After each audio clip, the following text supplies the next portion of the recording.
So guys, here we are back on my brother's 2011 Outback 2.5i Limited. In the last video on this vehicle, we were diagnosing an overheat issue. The upper radiator hose had blown off coming home from work with him one night. Dumped coolant, overheated, shut it off, got it back to the house. It was only a few blocks away. Got it here, wanted to go through and do a head gasket test. We did not do a block test as my block tester is missing and I don't have any fluid for it. So wanted to go ahead and test with the cylinder leakage tester, which is usually the easiest, fastest way to determine if your head gasket is leaking between combustion and the cooling jacket.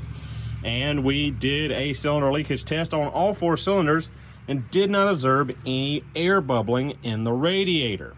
So I chalked it up to a weak upper clamp here because the car does have 210,000 miles on it, and this is an original radiator hose and this is an original clamp.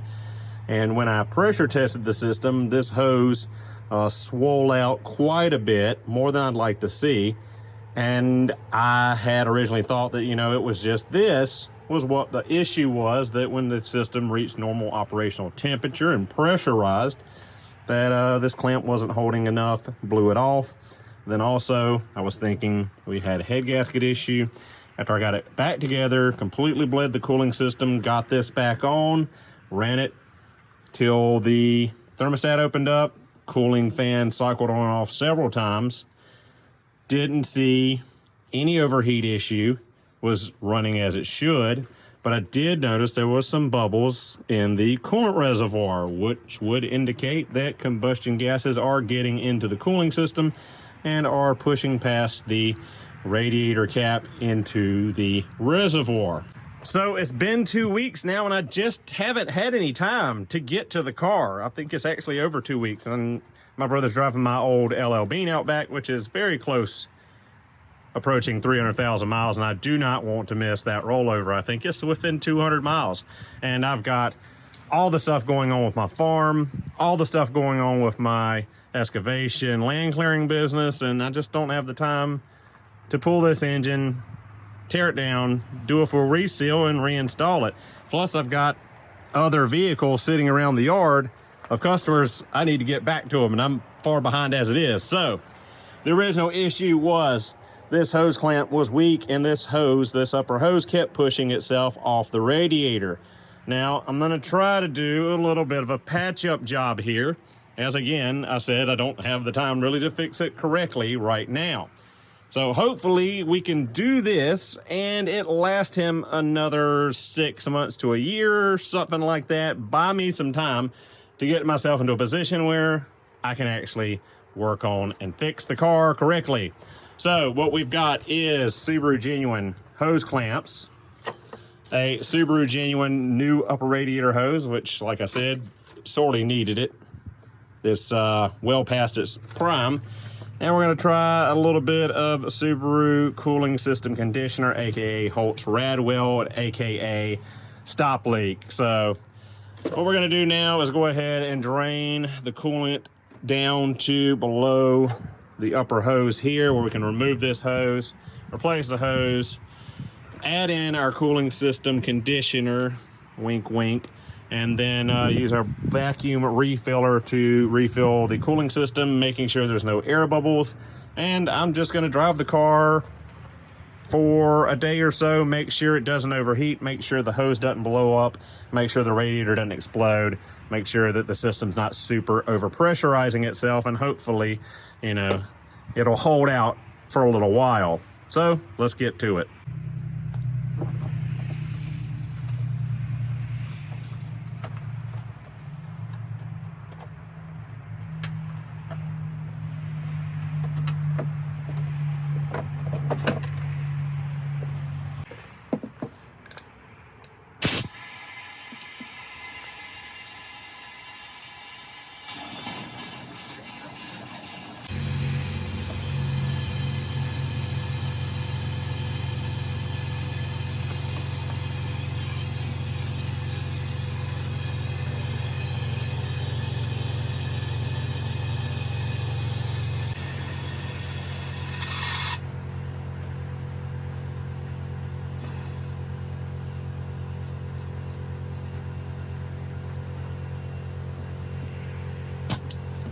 All right, I think that's got us below the level of that upper radiator hose.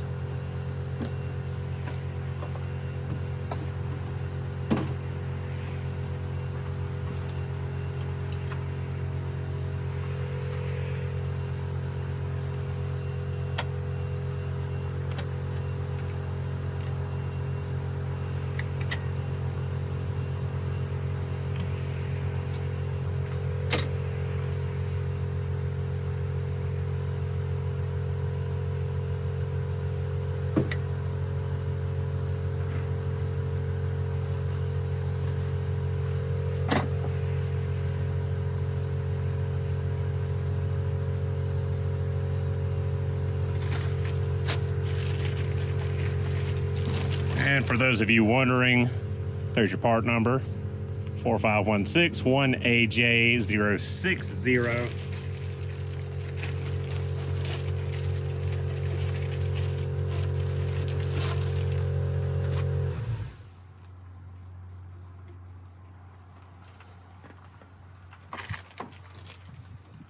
And hose clamps 909170064.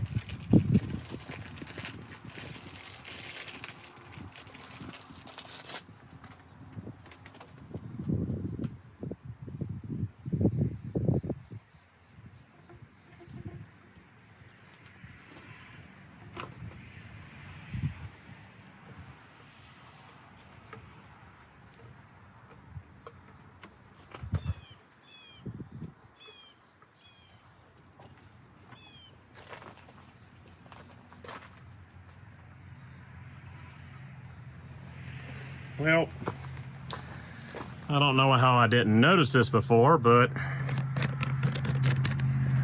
yeah, we got an issue as the neck actually snapped off on the radiator. There's no lip left.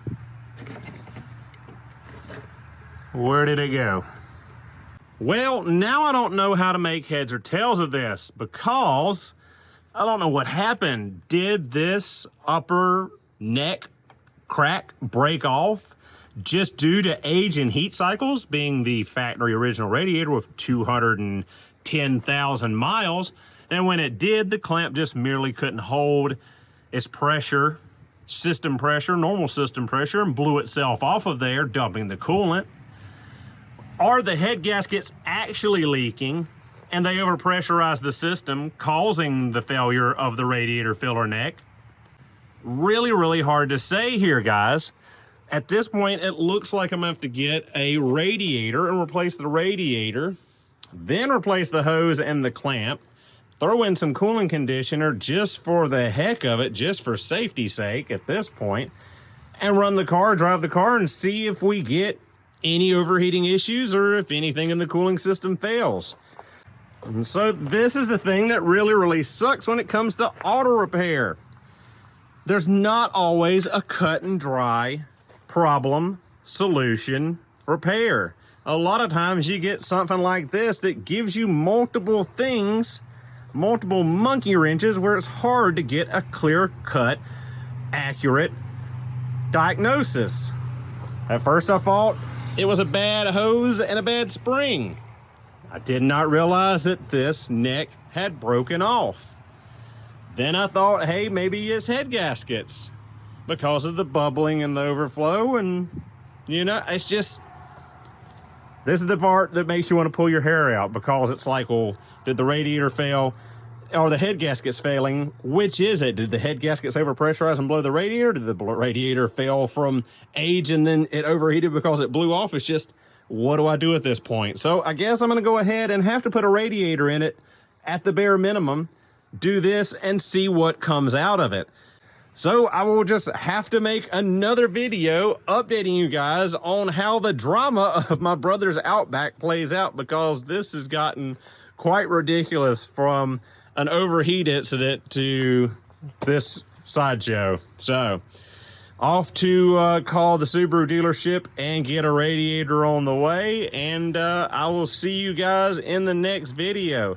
Thank you so much for watching. Hope you enjoyed, And since the day is September the 14th, and tomorrow when the video will be up is September 15th, I hope we're not disappointed by the unveiling of that new Subaru SUV we know to be the Crosstrek. So guys, thank you once again for watching. Hope you enjoyed. See you all in the next video.